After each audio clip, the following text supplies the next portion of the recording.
primeiro exemplo do vídeo acontece no jogo Fatal Frame, aquele jogo de terror onde capturamos fantasmas através de uma câmera fotográfica antiga. É isso mesmo, uma câmera cheia de poderes que podem prender fantasmas dentro de suas fotos. Você já deve ter ouvido falar de Fatal Frame, né? Mas se não ouviu, fica aí uma dica de uma série excelente de jogos de terror.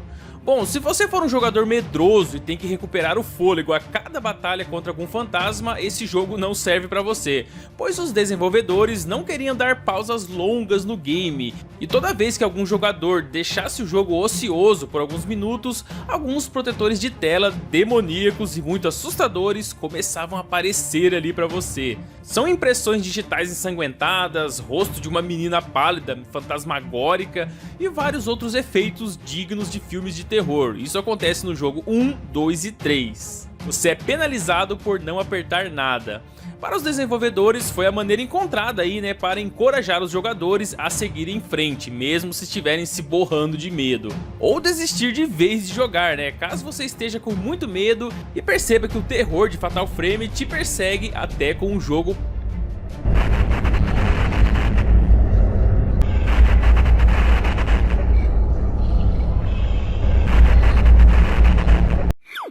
Existe um jogo de terror psicológico que por si só já faz você não apertar nada no controle, né, de tanto medo que dá. O game não é antigo, mas se encaixa perfeitamente no tema do vídeo de hoje. Eu estou falando do jogo Visage. Nesse game você começa dentro de uma casa macabra e está sendo perseguido por vários espíritos malignos. E para piorar, a casa não tem energia elétrica, ou quase não tem, né? Existe só uma lâmpada ou outra. E na maior parte do tempo você carrega uma vela e um isqueiro. Detalhe que essas coisas também não são infinitas, elas vão acabando conforme você usa. Então quando tudo fica escuro, aí que a coisa complica. Existe uma mecânica no jogo que quanto mais tempo você fica parado e no escuro, maior será seu nível de insanidade. Quanto mais tempo você ficar na tela sem apertar nada, o jogo começa a piorar. Primeiro são apenas alguns ruídos, depois muito sangue na tela, gritos, mais ruídos, mais gritos, fantasmas e finalmente você morre, você é atacado por fantasmas ali e perde uma vida. O jogo não é só de terror, né? Ele tenta te apavorar mesmo. Quanto mais a insanidade aumenta, mais você fica apavorado. Nunca fique parado no jogo Visage, hein? A consequência é a pior de todas.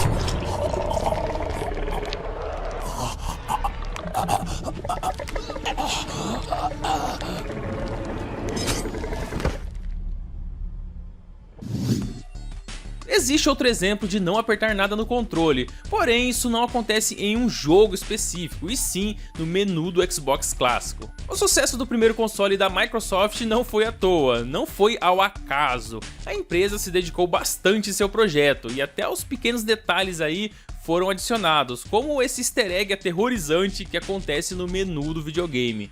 Se você deixar o menu do Xbox clássico ocioso ali, parado por um tempo, vamos supor que você fosse embora, provavelmente assim que voltasse seria recebido ao som de cânticos demoníacos, sussurros assustadores, uma música terrivelmente medonha e outros tipos de ruídos terríveis. Eles fizeram uma junção de coisas ruins e colocaram nesse menu se você não apertar nada.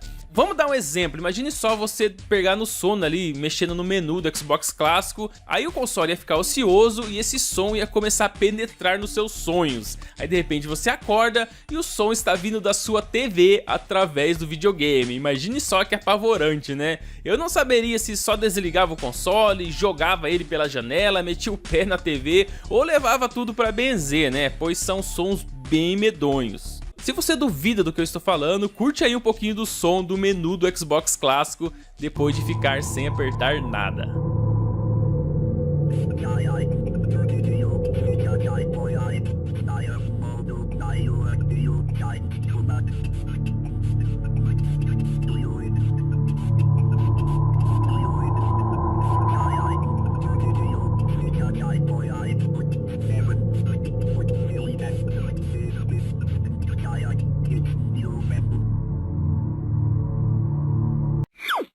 A protagonista dos primeiros Clock Tower se chama Jennifer Simpson e passa o jogo inteiro desviando de armadilhas enquanto é perseguida pelo Scissorman, o tiozinho com uma tesoura gigante. Essa mocinha, para quem não sabe, é inspirada diretamente na protagonista do filme americano Fenômena, e lá a garota também é perseguida por um vilão bem medonho e seu nome no filme também é Jennifer. Inclusive, o próprio Clock Tower é inspirado nesse filme, muitos cenários e acontecimentos saíram direto do filme Fenômena para o jogo Clock Tower. Eu nunca havia assistido Fenômena antes, só me interessei mesmo depois de saber dessa ligação direta com Clock Tower.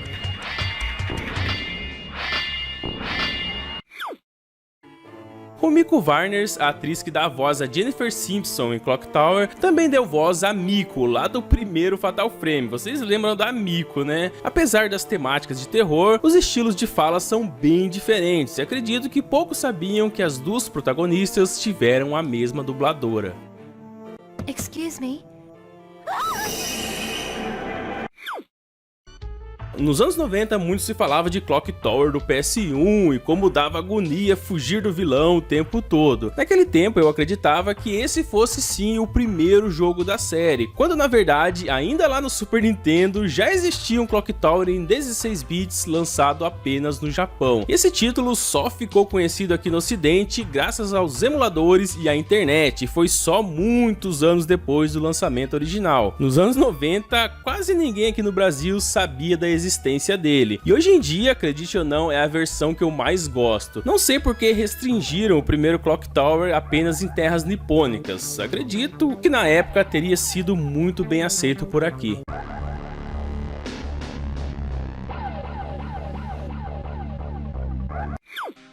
O jogo Clock Tower foi tão bem planejado que os eventos do enredo do game decorrem no mesmo dia em que o título foi lançado na vida real. Olha que interessante, 14 de setembro de 1995, data exata do lançamento do game e data dos acontecimentos dentro do jogo. Legal, né? Se fosse hoje em dia, seria preciso muito planejamento e até muita sorte para coincidir essas duas datas.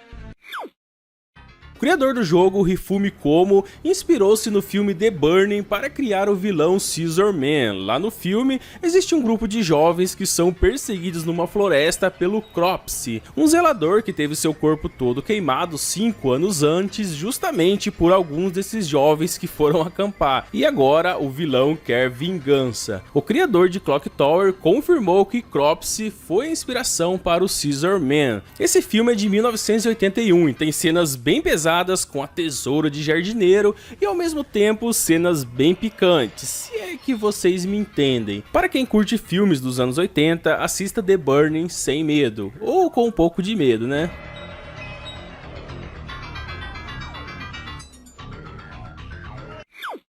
Clock Tower 3 foi o último título lançado da série, mas teve algumas sequências espirituais, como Hunting Ground em 2005 e Night Cry em 2016. Ambos games têm a mesma pegada, porém o mais conhecido ainda é Hunting Ground, com a protagonista em seus poucos trajes e um dos seus perseguidores conhecido como Debilitas, outro feioso que a todo custo quer dar um trato na menina. Se você fazer o final A desse game, existe uma referência ao jogo Clock Tower. Ao terminar o jogo, enquanto Fiona sai da mansão com o seu cão ajudante, Debilitas é visto segurando uma tesoura gigante enquanto corta algumas folhas ali no jardim. Nessa hora ele não te persegue nem nada, está ali mesmo somente como referência a Scissorman, ou Cropsy, né, lá do filme The Burning, onde o vilão era um jardineiro. Eu já fiz live desse jogo, já fiz o final A e nem sabia dessa referência.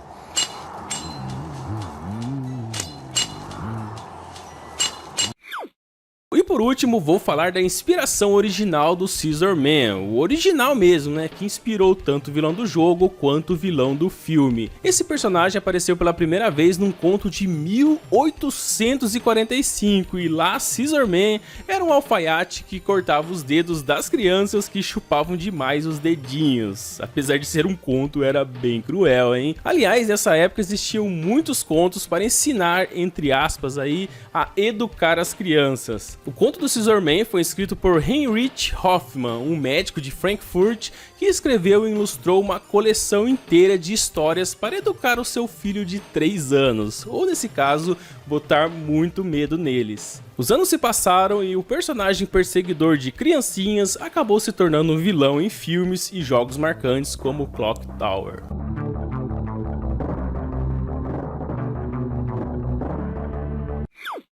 O primeiro título que eu vou mostrar, que foi retirado das prateleiras mesmo depois de lançado, é Rule of Rose, um survival horror que só não se tornou famoso devido ao seu controle limitado e mecânica ruim, mas a proposta do jogo era boa, estava acima dos padrões do PlayStation 2. É um jogo bem raro e bem caro hoje em dia. E o grande problema que acabou condenando esse game é sua temática, que envolve personagens menores de idade dentro de um orfanato e em meio a assuntos controversos, aquele tipo de assunto que só poderia acontecer com personagens adultos. Claro que o jogo não mostra isso de forma explícita, né? Os acontecimentos estão nas entrelinhas e em meio às histórias de cutscenes perturbadoras. E um jogo com um tema tão pesado assim, com praticamente só crianças no elenco, estimulou o debate sobre se os videogames estavam corrompendo a juventude, isso lá na época, né, nos anos 2000. E o resultado disso foi que Rule of Rose foi banido no Reino Unido menos de uma semana após o seu lançamento oficial, e todos os jogos que ainda não haviam sido vendidos ali nas lojas foram retirados das prateleiras. Essa temática pesada aí que no final das contas contribuiu para as baixas vendas de Rule of Rose, e por isso hoje em dia é um game tão raro e tão caro.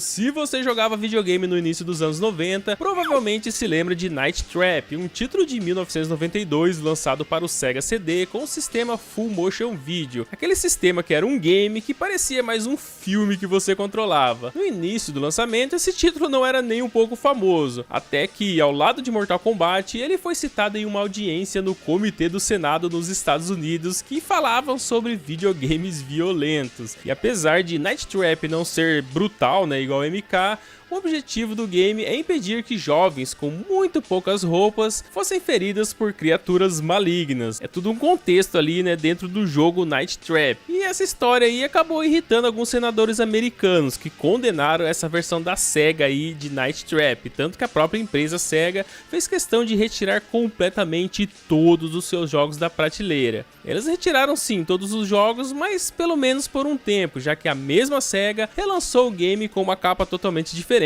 quando portou para outros consoles da época, e a partir daí Night Trap se tornou um jogo famoso e super conhecido. Bom, as pessoas esqueceram disso aí, mas mesmo tentando contornar a situação, Night Trap ainda ajudou a inspirar o sistema de classificação de idade que é usado nos games violentos até hoje. You're not scaring me.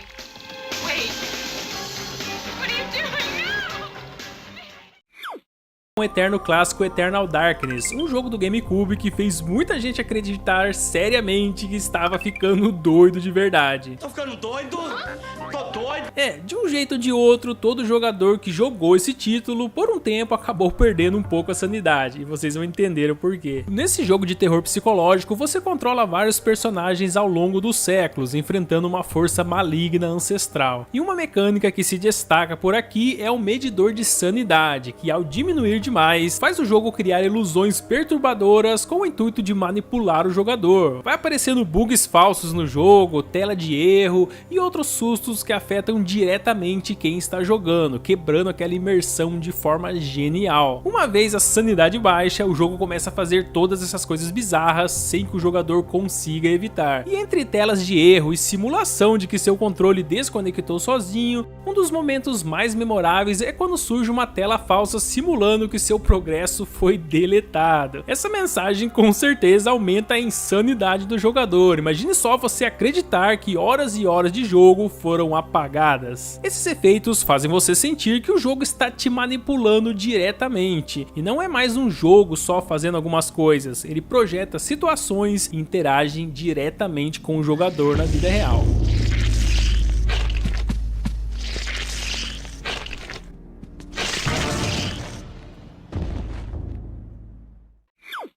Dog Dock Literature Club começa como um simulador de encontros aparentemente inocente, mas rapidamente se transforma em um jogo de terror psicológico. Você entra em um clube de literatura com 4 garotas, mas logo descobre que Mônica, uma das personagens, está consciente de que está dentro do jogo. E essa Mônica manipula os eventos, apaga as outras personagens, altera os arquivos do jogo e até conversa diretamente com você, o jogador, criando um desconforto intenso e inovador. É um jogo que subverte expectativas e utiliza a quebra da quarta parede de uma forma bem brilhante. E a mais famosa dessa quebra de quarta parede é quando Mônica te faz pensar que seu save game pode estar corrompido e você perderá todo o seu progresso. E ela diz isso diretamente ao jogador, para te assustar mesmo. Essa quebra de quarta parede basicamente te coloca dentro da história, fazendo você se sentir completamente vigiado e você literalmente vira parte do jogo.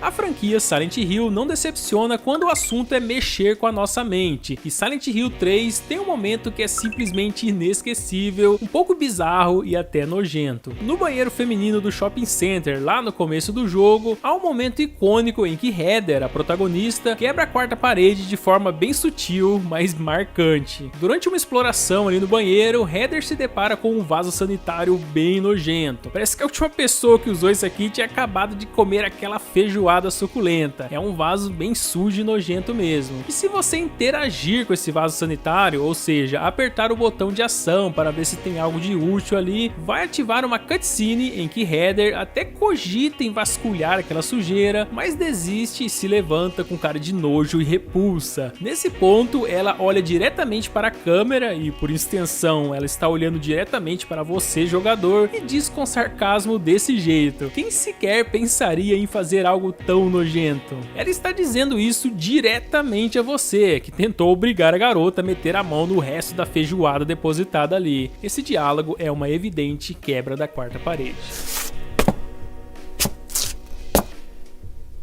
Who would even think of doing something so disgusting? Mudando agora para Pony Island, um jogo indie de terror psicológico e quebra-cabeças, onde o jogador descobre que está preso em um arcade possuído por um demônio. Embora inicialmente pareça um jogo inocente sobre um pônei saltando obstáculos, ele logo revela sua verdadeira natureza, manipulando menus, criando glitches propositais e interagindo diretamente com o jogador. E o jogo quebra a quarta parede constantemente, exigindo que o jogador resolva enigmas fora da gameplay tradicional, como acessar arquivos no próprio computador, por exemplo. Sim, o jogo manda você fazer isso. É bem insano. Sua narrativa é uma metalinguagem sobre controle, liberdade e a relação entre o jogador e o jogo, entregando aí uma experiência única e até desconcertante, vamos dizer assim. A base do jogo já é praticamente sobre quebrar a quarta parede. No final, Pony Island tira você da sua zona de conforto ao manipular a interface do jogo e até configurações do seu PC, te fazendo se sentir literalmente preso dentro desse game.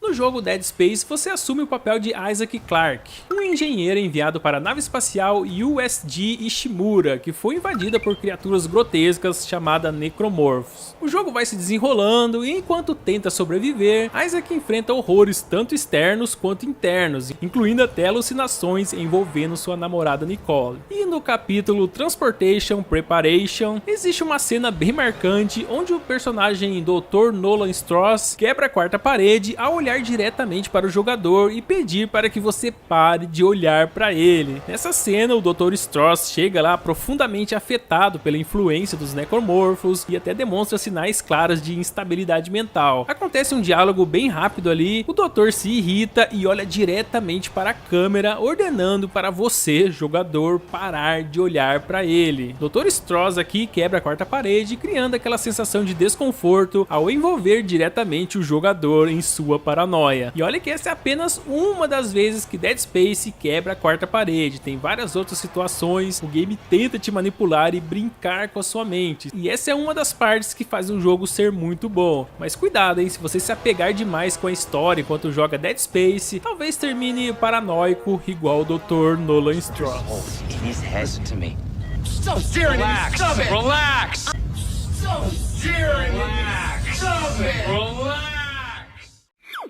E para finalizar, eu escolhi o jogo Observation, um game de terror e ficção científica lançado em 2019, onde você assume o papel de Sam, uma inteligência artificial a bordo de uma estação espacial. Nesse jogo, a doutora Emma Fisher é a única sobrevivente aparente e conta com a sua ajuda para investigar um misterioso incidente que deixou a estação danificada e a tripulação desaparecida. O diferencial de Observation está justamente na perspectiva. Você não controla o humano aqui, você controla a IA da estação espacial, acessando câmeras, sistemas e computadores para resolver enigmas e progredir na história. Aí, conforme os eventos vão avançando, a inteligência artificial Sam começa a exibir comportamentos estranhos, o negócio vai ficando meio esquisito, e a quebra da quarta parede acontece de maneira bem sutil, mas intensamente psicológica. Bom, como o jogador controla a IA Sam, existem momentos em que o jogo manipula a situação para que você, jogador, sinta que também está sendo observado, assim como os eventos da estação. Você acha que está observando, mas você também está sendo observado. Pelo menos o jogo faz você pensar isso. Isso ocorre porque a doutora Emma Fisher interage com o Sam como se ele tivesse consciência própria. E essa interação, somada com a sensação que você está sendo vigiado por causa dos eventos que o jogo manipula que você veja, acaba criando um vínculo bem desconfortável entre o jogador e o jogo. Resumindo, em Observation, você não é apenas um observador passivo, como o jogo promete. Lá dentro, o jogo te coloca como parte essencial da narrativa, aumentando a tensão e desconforto cada vez que quebra a quarta parede. O jogo é tão imersivo que dá até medo.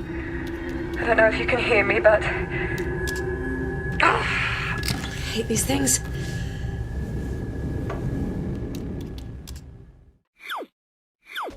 O primeiro segredo de Silent Hill 2 que eu separei para esse vídeo está logo nos primeiros minutos de jogo, bem naquela paisagem ali que você vê no início, que tem um lago no fundo e tudo mais. Essa imagem que no game é um lago próximo a Silent Hill, na verdade é uma foto do lago Derwenter Water perto de Keswick, lá no Reino Unido, na vida real mesmo. Os desenvolvedores usaram uma imagem do lago da vida real para colocar nesse fundo de jogo. Você sabia disso?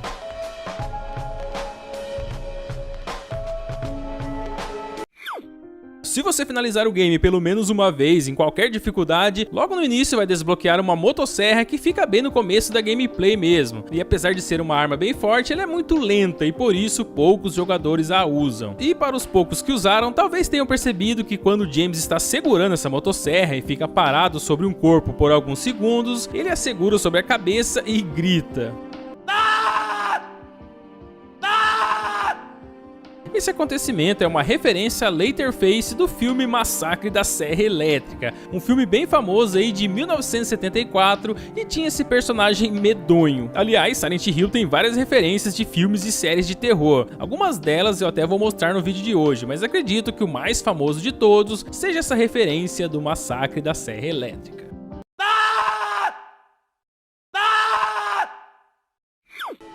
Depois de passar pela neblina da cidade, logo entramos no conjunto de apartamentos chamado Blue Creek, que fica lá dentro da cidade de Silent Hill. Esse nome, Blue Creek, é uma referência ao filme Veludo Azul de 1986. Nesse filme antigo existe um conjunto de apartamentos chamados Deep River. Então os produtores, para fazer a referência ali, juntaram o nome Blue do título do filme e Creek como sinônimo de River para os apartamentos Deep River vistos no filme, já que Creek e River significa córrego e rio em português, né? Um trocadilho aí de córrego e rio só para fazer referência no filme. Além do nome, os apartamentos do jogo são muito parecidos com o layout ali geral dos apartamentos Deep River no filme. Os produtores com certeza gostavam muito de filmes de terror para criar Silent Hill 2.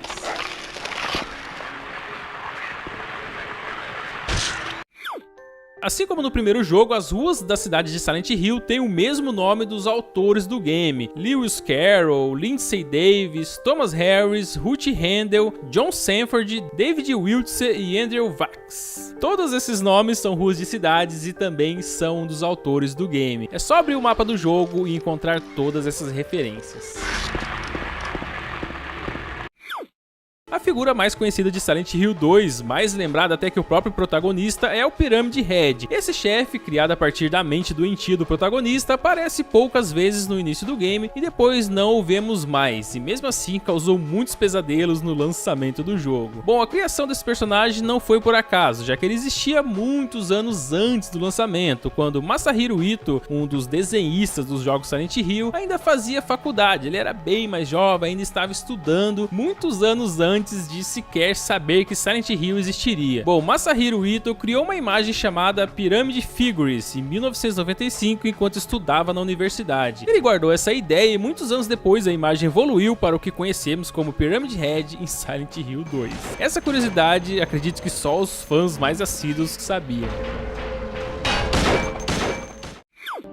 Silent Hill 2 tem múltiplos finais e cada sequência depende muito das ações do jogador. Dependendo das suas escolhas, você desbloqueia o final intitulado Renascimento. Nesse final, Renascimento, vemos o protagonista James remando seu pequeno barco enquanto a imagem vai se distanciando ali na tela até mostrar algumas árvores e uma igreja no alto da montanha. Essa igreja, na vida real, foi inspirada na igreja São Pedro, que fica localizada em Ávila, lá na Espanha. Claro, né, que devido à neblina escura e por passar muito rápido ali no final do jogo, pode ter passado batido essa referência para muitos jogadores, mas é isso mesmo, a igreja São Pedro, lá da Espanha, foi referência no final desse game. A história principal de Silent Hill 2 envolve o protagonista James em busca de sua esposa que estava morta há 3 anos e misteriosamente enviou uma carta para o seu marido em luto pedindo para encontrá-la em Silent Hill. James sabe que ela está morta, mas mesmo assim viaja até a cidade neblinosa na esperança de reencontrar o amor da sua vida. Porém, nossa querida Mary estava mais perto do que se imaginava. Segundo Masahiro Ito, diretor de arte na época do desenvolvimento do jogo, ele confirmou em sua página no Twitter em 2012 que o corpo de Mary, na verdade, estava no porta-malas do carro de James o tempo todo. Aquele carro que aparece bem no início do jogo, que você pega o seu primeiro mapa lá. Então, o corpo da Mary estava no porta-malas. Toda aquela busca, todo aquele perrengue que o jogador passa durante Silent Hill 2 estava só na mente do protagonista. Na verdade, ele tinha dado cabo da vida da esposa e o corpo dela estava no porta-malas desde o começo. Sinistro, né? Mas Silent Hill tem muito disso, temas bem pesados e complexos, e mesmo assim, jogando várias e várias vezes, com certeza nós não conseguimos pegar todas as referências. Nesse vídeo eu já mostrei algumas referências em Silent Hill baseado em filmes de terror antigos, mas um enredo básico do game mesmo, a base do jogo, foi criado a partir do famoso romance de Fyodor Dostoiévski, o famoso livro Crime e Castigo. Esse livro segue a história de um jovem estudante lutando com o dilema moral de cometer um assassinato por uma boa causa. É um livro muito bom, é um livro muito vendido e muito conhecido, mas claro que só o enredo base de Silent Hill foi baseado nele. Depois as coisas vão se distanciando do livro original, tornando o jogo da Konami único, pelo menos em comparação com os outros games com esse mesmo estilo. Silent Hill 2 tem um modo câmera de cima para baixo que pode ser ativado alterando a memória do jogo com o Cheat Engine, por exemplo. Com a ferramenta de desenvolvedor correta, é possível desbloquear essa opção e ter Silent Hill totalmente diferente. É o mesmo jogo, só que com uma visão de câmera de cima para baixo. Aliás, me lembra muito os 2 primeiros GTAs, só que em um mundo cheio de criaturas medonhas. Na minha opinião, essa visão de câmera é boa somente como curiosidade mesmo. O modo original é bem mais imersivo e deixa Silent Hill muito mais interessante.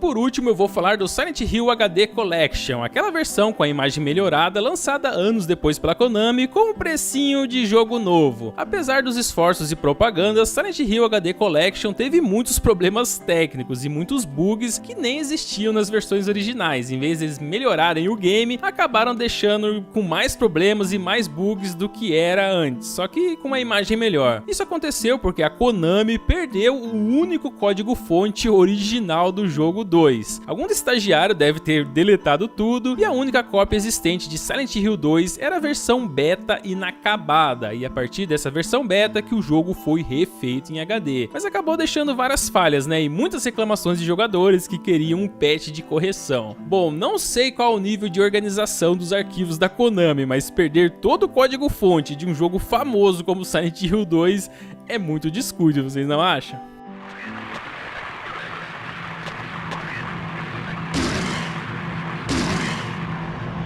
Is it dead? Clock Tower, um jogo de terror e sobrevivência no estilo point and click que deu início lá nos tempos de glória do Super Nintendo. Um jogo simples, graficamente falando, mas ao mesmo tempo complexo, possuindo inúmeros finais e várias decisões a tomar durante toda a campanha. Tudo isso enquanto fugimos do Scissor Man, né? O grande vilão do game com uma tesoura gigante que te persegue o game inteiro, pronto para picotar a protagonista. Aqui os jogadores devem guiar a órfã Jennifer Simpson para um local seguro, mas a maioria dos finais mostram a protagonista sucumbindo a uma série de destinos horríveis que farão você lembrar desses acontecimentos aí por longos anos. Se certos critérios não forem cumpridos até a Jennifer alcançar a torre do relógio principal, o final F é adicionado, e nesse final Jennifer entra no elevador e as portas se fecham atrás dela. Logo em seguida há um momento de silêncio antes que um som de uma batida seja ouvido. Depois disso, o sangue começa a vazar por baixo da porta do elevador, a tela escurece e o Homem da Tesoura começa a dar risada. Deu até medo aqui. Por mais primitivo que seus gráficos possam ser, os efeitos sonoros do Super Nintendo e tudo mais, este ainda consegue ser um final terrível para a personagem Jennifer, um final que muitos jogadores não conseguiram superar até hoje.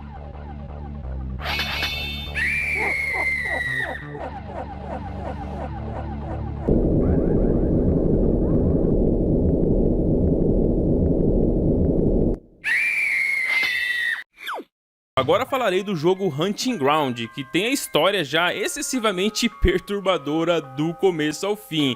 Ao longo do jogo, controlamos a Fiona e seu adorável companheiro canino Huey, enquanto eles fogem pelo castelo tentando escapar de seus numerosos residentes que querem fazer umas coisinhas nefastas com a Fiona e seu belo corpinho. Sim, eles querem fazer várias coisinhas com a Fiona e nosso objetivo do jogo é fugir disso aí. Um desses residentes é o Ricardão, o Ricardo, um clone fracassado do pai de Fiona que busca nascer de novo usando um suposto poder místico que reside no útero da Fiona. Esse poder é conhecido como Azote, algo assim, e para que esse poder místico seja ativado é preciso nascer pelo útero da Fiona. Vai vendo a bizarrice, se durante o jogo você não formar um vínculo forte o suficiente com o cachorro Huey, pelo menos antes do capítulo final, ele não virá para resgatar a Fiona e você vai cair nas garras do Ricardo e vai desencadear o perturbador final D. Esse final já mostra Fiona acordada dentro de uma caixa de vidro, com o Ricardo lá do outro lado. E ele lá, né, todo felizão por ela estar agora em sua posse e em breve terá um filho seu, mesmo contra a vontade de Fiona.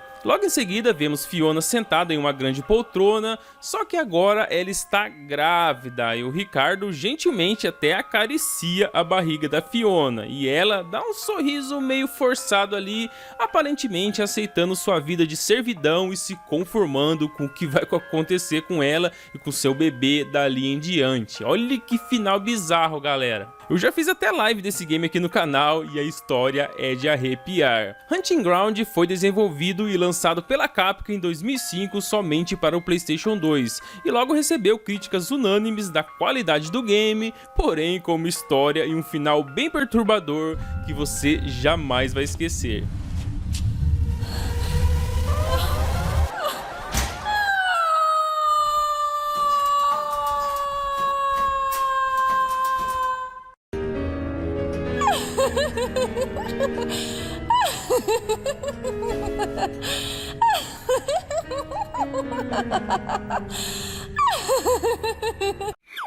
Uma curta amostra de terror que fez muita gente perder o sono e faz até hoje. No game, os jogadores são assombrados e até caçados pela horrível entidade conhecida como Lisa. Lisa foi tão bem construída, tinha um time impecável para assustar os jogadores e deixava um clima muito tenso a ponto de que os jogadores queriam que ela ficasse longe deles o máximo possível. Quanto menos você encontrasse a Lisa no game, era melhor. E ainda existe um fato aqui que deixa tudo mais aterrorizante. E eu até digo às vezes que é melhor deixar alguns segredos escondidos. Certos segredos não deveriam ser revelados. E vocês vão entender o porquê. Bom, depois de assustar muitas pessoas, alguns jogadores vasculharam o código do jogo e descobriu-se que durante toda a demo, Lisa estava flutuando atrás do jogador o tempo todo. Você não a via, mas Lisa estava lá só esperando sua vez de levar um susto. A Lisa estava na sua cola o tempo todo sem você saber. Então, após atingir um determinado ponto da demo, um cronômetro invisível e aleatório começava uma contagem regressiva e quando chegava no zero, Lisa agarra o jogador por trás. Só isso já é bizarro, né? Mas o pior de tudo é que em certos momentos, se você olhar nos reflexos das janelas, será capaz de ver a Lisa nas suas costas. O jogo escuro, em primeira pessoa, você vê o reflexo da Lisa olhando pra você. Só esse detalhe já cria um cenário de terror extremamente eficaz, mesmo se você estiver jogando uma demo.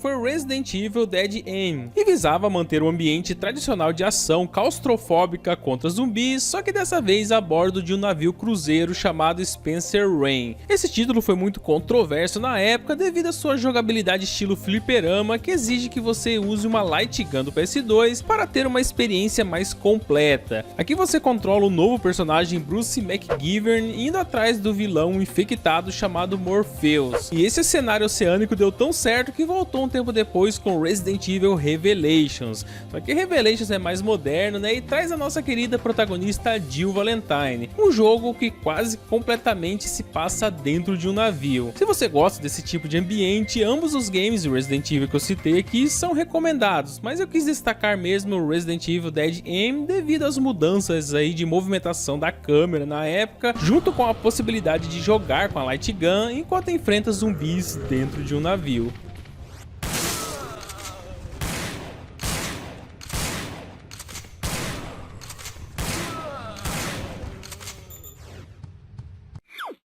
Outro game ambientado em um navio que sempre me bate aquela nostalgia é Cold Fear, título de 2005 lançado para Xbox, PS2 e PC. O jogo se passa dentro de um navio baleeiro russo onde seres malignos dizimaram a tripulação em meio ao Oceano Ártico. E aí uma equipe americana da guarda costeira que estava nas proximidades foi investigar o ocorrido, e a partir desse momento que o jogo começa e você vai tendo que sobreviver dentro desse navio enquanto investiga o que está acontecendo, o que fez essas pessoas desaparecerem. O que eu achei muito interessante nesse título na época foi o ângulo da câmera com a mira por cima do ombro, que me lembrava bastante o Resident Evil clássico. Vocês perceberam que eu gosto muito de Resident Evil, né? Isso me atraiu bastante à primeira vista quando eu joguei Cold Fear, mas depois de realmente conhecer o jogo, já considerei um dos melhores jogos ambientados em um navio cheio de monstros.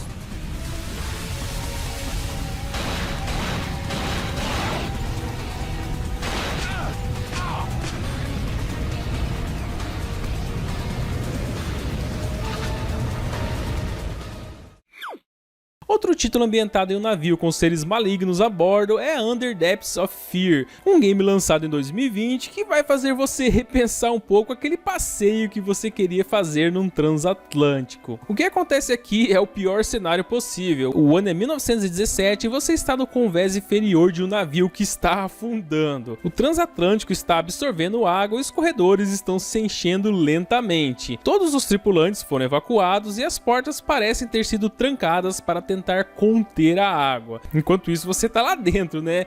Se você ficar onde está, com certeza vai se afogar, então o objetivo é sair do navio.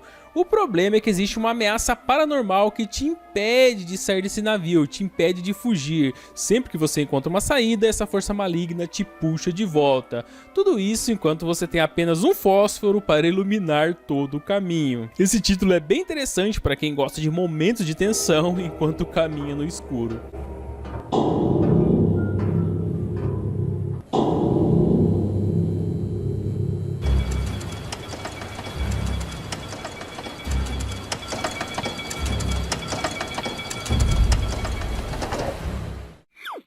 Outro game de época que se passa em um navio é Close to the Sun, e esse aqui tem uma história bem diferenciada, já que esse enorme navio cruzeiro na verdade servia como refúgio para as maiores mentes científicas do mundo, e de tempos em tempos esses cientistas famosos ficavam nesse navio fazendo suas experiências aí sem qualquer monitoramento. Apesar do game citar vários nomes de cientistas famosos, a protagonista é uma mulher chamada Rose Archer, e ela tinha uma irmã gênio da física também chamada Ada. Essa irmã dela, Ada, embarcou nesse navio numa conferência científica convidada ali pelo Nikola Tesla. O problema é que todos que estavam no navio desapareceram repentinamente e aos poucos você percebe que algum experimento deu errado ali e bagunçou o tempo. E de alguma forma, né, a irmã da protagonista consegue pedir ajuda enviando uma carta para Rose Archer. E aparentemente essa irmã, né, a protagonista, também é bem inteligente, por isso o jogo apresenta alguns enigmas e muitas referências a cientistas famosos. Esse título não é tão aterrorizante quanto os outros que eu tô mostrando aqui no vídeo, mas é tão bom quanto, hein? Vale a pena se você gosta do estilo e gosta de história de cientistas que marcaram a humanidade.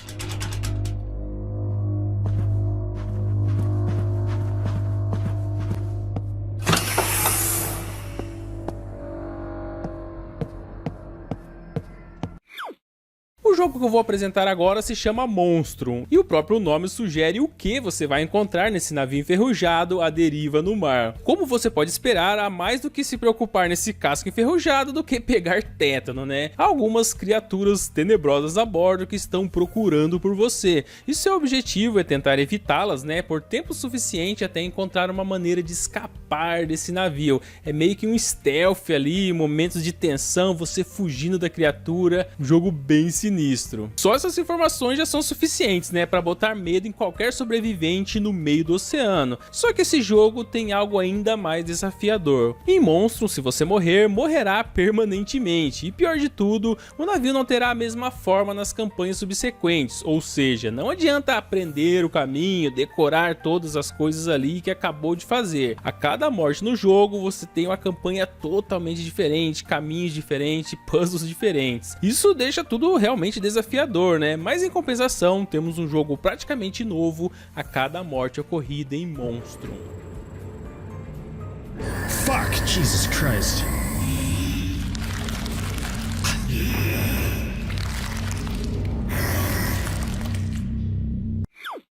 Se andar num navio escuro, afundando e criaturas malignas te perseguindo ainda não for assustador o suficiente, que tal passar o jogo inteiro na presença de estátuas tipo manequins que podem ou não te atacar a qualquer momento? Bom, se você não entendeu, deixa que eu te explico. No jogo Lazaré, você é membro de uma equipe de resgate que ao chegar no navio se depara com uma tripulação morta e dezenas de estátuas em forma humana. Essas estátuas assustadoras estão em todo lugar dentro desse navio desde o início da campanha. Você vê elas o tempo todo. Isso já é bem assustador, né? Mas relaxa que fica pior. Você logo descobre que embora muitas das estátuas não sejam uma ameaça, algumas podem se mover e irão matá-lo assim que tiver uma chance. O problema é que todas as estátuas são iguais, tanto as inofensivas quanto as que querem te matar. E como você sabe quais querem você morto? Bom, aqui você deve assobiar. Se a estátua assobiar de volta, ela está esperando para te matar. Bizarro, né? Geralmente em games de terror, nós tentamos ser o mais silenciosos possível para não sermos detectados. Mas no jogo Lazaré, você precisa se comunicar com o inimigo antes de enfrentá-lo, ou antes de fugir dele, né? Que o bicho é medonho. Achei bem interessante essa mecânica, deixa tudo mais assustador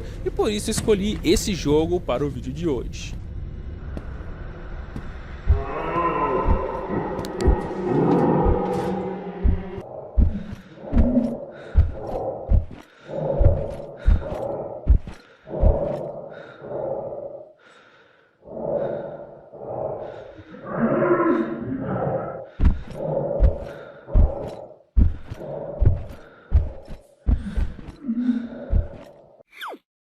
por último, eu escolhi um jogo que é uma aventura cinematográfica inspirada na história supostamente verdadeira do Ourang Medan, um navio encontrado flutuando com todos os tripulantes mortos. No jogo você controla um grupo de estudantes que embarcaram em uma viagem de mergulho em busca dos restos de um avião lá da Segunda Guerra Mundial, mas acabaram se deparando com alguns piratas locais, o que força os estudantes a ficarem no navio amaldiçoado, e é onde todo o jogo se passa. A bordo do navio você é atacado por fantasmas o tempo todo e deve fazer escolhas para manter o maior número possível de tripulantes vivos. E aqui o inimigo não é só o fantasma, tem muitas escolhas dos próprios seres humanos aí e acabam gerando mortes ou não, dependendo do que você escolher. Esse game é para quem gosta de muita história e cenas cinematográficas. Na maioria do tempo você faz escolhas e espera os acontecimentos desenrolarem ali na história até se deparar com outra escolha e assim por diante. Existem inúmeros finais e inúmeras maneiras de morrer, e como o gráfico de Man of Medan é bem bacana, né, bem moderno, tem bastante cenas pesadas e surpreendentes, já que tudo depende da sequência de escolhas que você fizer, né. Pra quem tá procurando um jogo pra curtir uma história e passar um pouco de medo, jogue The Dark Pictures Man of Medan.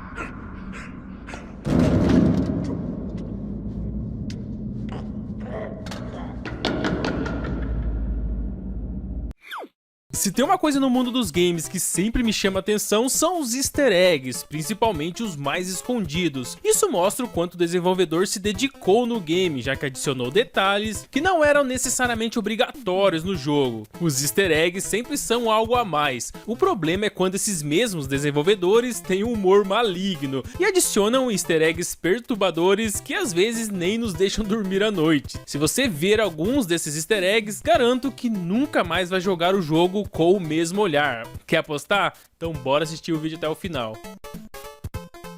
O primeiro easter egg perturbador que eu vou mostrar agora acontece no jogo Max Payne, e se você é fã desse game, sabe que em qualquer um desses jogos da série acontecem coisas perturbadoras, acontece o tempo todo na verdade. Só que em Max Payne 3 as coisas ficam ainda piores quando chegamos na fase 3 do game. Nessa fase existe uma TV ali na parede, se o jogador ligar ela e começar a assistir ali por alguns minutos, a tela corta para uma novela estranha que narra o nascimento de um bebê demônio em cima da mesa da cozinha. É verdade, o bebê nasce ali, coisa mais feia do mundo, perturbador é pouco. Bom, a TV mostra uma novela chamada Amor e Damas, e a cena acontece ali um romance na cozinha, duas pessoas se pegando e tal. De repente vira uma cena de discussão de um triângulo amoroso, e em seguida a mulher grávida entra em trabalho de parto. O que ninguém esperava é que o menino recém-nascido era meio endiabrado, na verdade ele era bem endiabrado, né? Olha a cara que ele faz antes da cena de desaparecer. É você, Satanás. Só pelo cabelo vermelho aí e a origem demoníaca, deve ser filho do Akuma, né? Só pode. Uma curiosidade dessa cena em Max Payne 3 é que ela se assemelha bastante com o filme O Bebê de Rosemary. Lá também tem um bebê demônio que é uma coisa bem bizarra. E essa cena do jogo é inspirada nesse filme antigo. Interessante, né? E medonho ao mesmo tempo.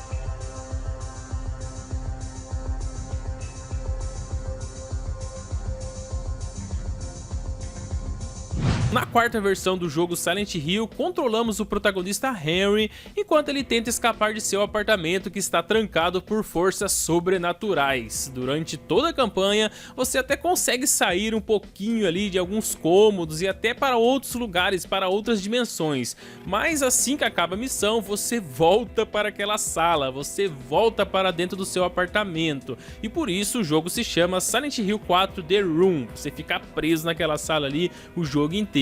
Bom, em certa parte do jogo você encontra um buraco na parede que dá ali para espiar a sua vizinha, e é exatamente isso que nós fazemos, só colocar o olho ali no buraco e reparar nela. A cutscene mostra a vizinha andando ali pelo quarto e falando ao telefone, e mais ao fundo um coelho bem bonitinho ali de pelúcia sentado na cama. Nada demais até agora, né? Um coelho de pelúcia, uma mocinha bonita falando ao telefone. No entanto, se você olhar novamente, bizarramente o coelho estará olhando pra você com aquela cara de demônio. Por um segundo ele tá normal, no segundo seguinte ele tá olhando pra sua cara. Pense no medo que eu passei a primeira vez que eu vi isso, eu me mijei todo. Isso foi na época que eu tava assistindo aqueles filmes do Chuck, aquele brinquedo assassino lá dando risada e olhando pra sua cara. Bem medonho, né? Esse coelhinho lindo se chama Rob e aparece em outras versões do jogo, mas essa aparição aí em Silent Hill 4 foi que eu mais me borrei.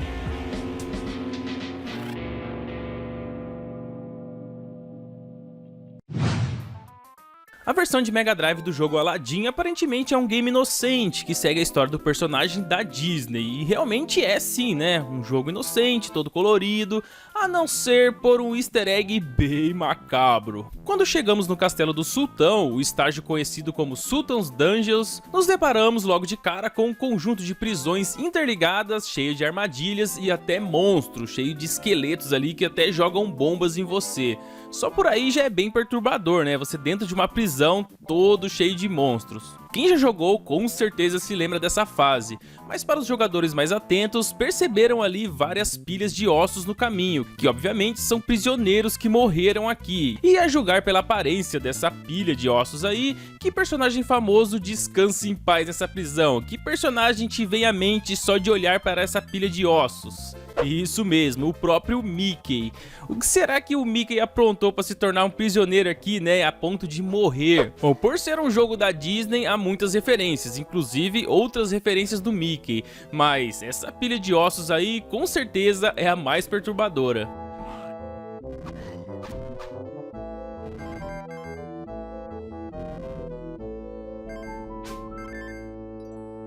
No Xbox clássico, a Microsoft também resolveu deixar um easter egg embutido no menu do console, porém não é tão secreto e nem precisa digitar nenhum código, é só bizarro e medonho mesmo. Se você deixar o videogame na tela de menu ali, não apertar nenhum botão por muito tempo, não mexer nadinha mesmo no controle, começa a tocar uma música bem sinistra ali, com sussurros estranhos e ruídos terríveis. E há quem diga até que essa trilha sonora são cantos demoníacos inseridos no game para assustar o jogador e fazê-lo ficar ativo no controle. Já outros teorizam que são conversas entre astronautas do espaço entrando em contato com alienígenas. É cada viagem, né?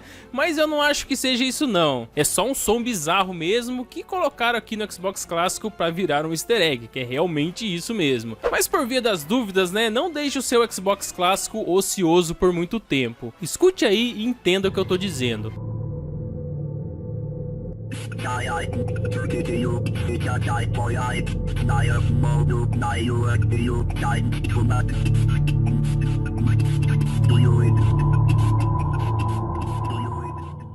O famoso Agente 47 que protagoniza os jogos Hitman é conhecido por sua frieza e competência ao abater alvos dos mais variados tipos. Para esse cara aqui, missão dada é missão cumprida, e por isso podemos dizer que ele já enviou muitas almas para o além prematuramente. O que eu não imaginava é que essas vítimas viriam um dia para assombrá-lo. Bom, no jogo Hitman Codename 47, na missão Traditions to the Trade, ou missão 8, né, para os mais chegados, o Agente 47 está no hotel perseguindo seu alvo furtivamente, como faz várias vezes em vários games. E nessa missão você encontrará um fantasma em várias áreas do hotel. Sim, são fantasmas de um jogo que não tem nada de sobrenatural, né? Mas se você for um cara muito curioso, pode ver esse fantasma mais notavelmente num espelho dentro do banheiro. Se você olhar bem pro espelho, aparecerá um fantasma aparentemente ali atrás do protagonista mais ou menos. E se você continuar olhando para ele por um bom tempo, o fantasma vai simplesmente desaparecer. Um jogo de ação e espionagem com fantasma é bem estranho, né? Porém, não há nada de tão perturbador que não possa piorar. E ainda nessa missão, andando no hotel, é possível derrubar um desses imitadores de Gasparzinho e ainda sufocá-lo friamente, assim como o Agente 47 faz com tanta facilidade. Você pode matar o fantasma como se ele realmente estivessem vivos ainda. Eu já sabia que o Agente 47 aí era bem durão, mas não a ponto de matar o próprio fantasma de uma pessoa que ele já havia matado em missões passadas. maior comedor de pilha dos anos 90, também conhecido como Game Boy, teve sua cota de easter eggs perturbadores em um dos seus acessórios, a Game Boy Camera. Esse dispositivo, para quem não conhece, lhe permitia tirar fotos tipo um celular faz hoje, e a imagem aparecia ali direto no seu Game Boy. E de quebra vinha até um easter egg assustador. Se você apertar a opção Run algumas vezes ali por alguns segundos no seu Game Boy, enquanto estivesse ali mexendo no menu, tudo congelava e aparecia uma foto bem bizarra, uma coisa bem feia mesmo. E isso acontecia várias vezes no sistema, principalmente quando dava algum tipo de erro. Em vez do Game Boy enviar uma mensagem de erro normal, igual um aparelho comum, aparecia uma foto medonha, bem desse jeito aí que vocês estão vendo. E junto com essa foto, uma mensagem dizendo do que você está correndo, ou não seja bobo, ou então deixe-me ficar sozinho. Cada erro vinha uma mensagem e uma foto bizarra. Se era para ser um easter egg engraçado ou não, eu não sei, né? Mas que acabou virando perturbador, virou sim. O interessante é que a versão mundial do Game Boy tinha 3 rostos assustadores e dizem que um desses rostos é da filha de um dos desenvolvedores. Claro, né? Com as devidas modificações para ficar bem bizarro. Tanta coisa boa para mostrar no Game Boy e os desenvolvedores escolheram justo uma cara feia.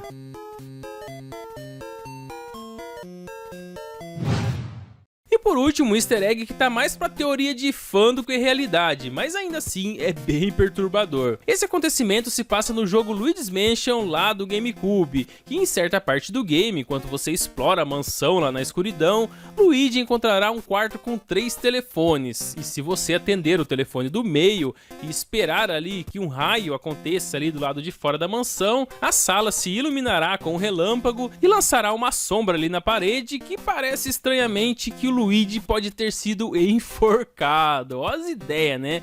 Pelo menos é o que dizem as teorias, né? Aquela sombra, na verdade, mostraria o Luigi morto. Bom, a realidade mesmo do que acontece ali é que o jogo tem uma sombra mal projetada do protagonista, que induz você a acreditar que o Luigi realmente partiu dessa para melhor de uma forma trágica. Mas reparem bem, né? Realmente parece que o Luigi está pendurado com uma corda, não é mesmo? Trágico, trágico. Apesar de ser apenas uma teoria, o easter egg existe, né? É um bug na sombra que vai fazer você olhar esse jogo de forma bem mais perturbadora do que era antes, né? Antigamente você jogava Luigi's Mansion na maior inocência. Agora, nessa parte, toda vez que você jogar, você vai se lembrar da sombra do Luigi enforcado.